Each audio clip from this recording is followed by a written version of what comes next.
Maya's user interface has a lot of options for customization. For example, if I open up my outliner by clicking this button, you'll see it's currently docked to the left side of my screen. I can grab this tab to tear that off and have it free floating either in this window or on a separate screen, or I can mount it to another part of the user interface. This customization means we can create whatever user interface allows us to be most productive.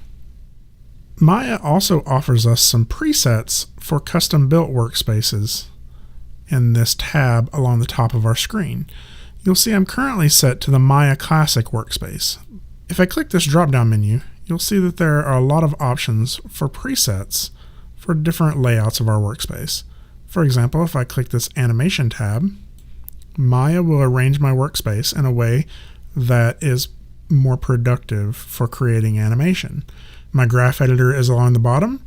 My channel box and outliners are open on either side of my viewport. Let's go back to the Maya Classic workspace. Within the viewport area, Maya has several other options for customization. For instance, if I tap the spacebar, you'll see that Maya goes from a single perspective view to a 4 viewport setup with a single perspective and 3 orthographic views. This allows me to see the object from the side, front, and top view, and if I change the object's location, you'll see how that correlates with the other views. If I tap the space bar in one of these views, I can maximize the scene space for each of those views. Again, tapping the space bar will let us maximize and minimize each of these spaces. Under Panels, I can change these options for the layout. For layouts, we have the option of a single pane, 2 panes side by side, 2 panes stacked, and several other options, including the 4 panes we saw earlier. If I did 2 panes side by side, you'll see now I have the option for 2 different windows side by side, and if I tap my spacebar, I can maximize or minimize either of those. Maya will also allow us to change one of these viewports to a different type of window. If I go to Panels, you will see I can change this panel to a graph editor, and I can change this middle panel to be my perspective camera. Within each of the viewport panels, you'll see you have several options for how to view your object. If I zoom in closely, you'll be able to see that we are currently seeing our object in shaded mode. If I click this button, we'll see it in wireframe, or I can go back to shaded, or textured, or wireframe on shaded.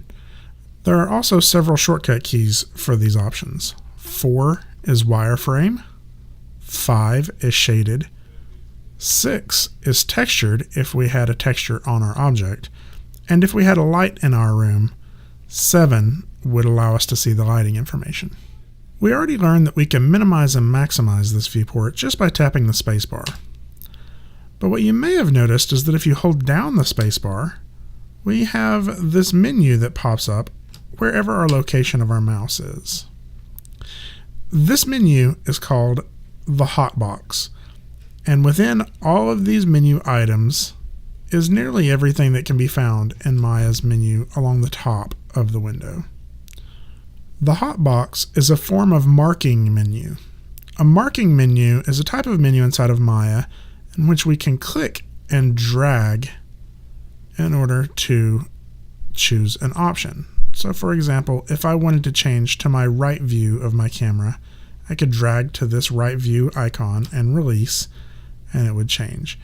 If I hold down W and click, you'll see I get options for my translate tool.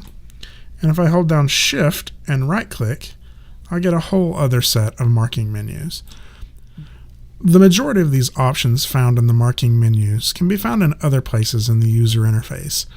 This is just another example of Maya allowing you to work the way that is most productive for you. One more thing we're going to look at before we go. If we go all the way down to the bottom right-hand corner, that little character with the cog we saw earlier, If I click on that, it will open Maya's settings and preferences. This is where we can change a lot of the core features of Maya.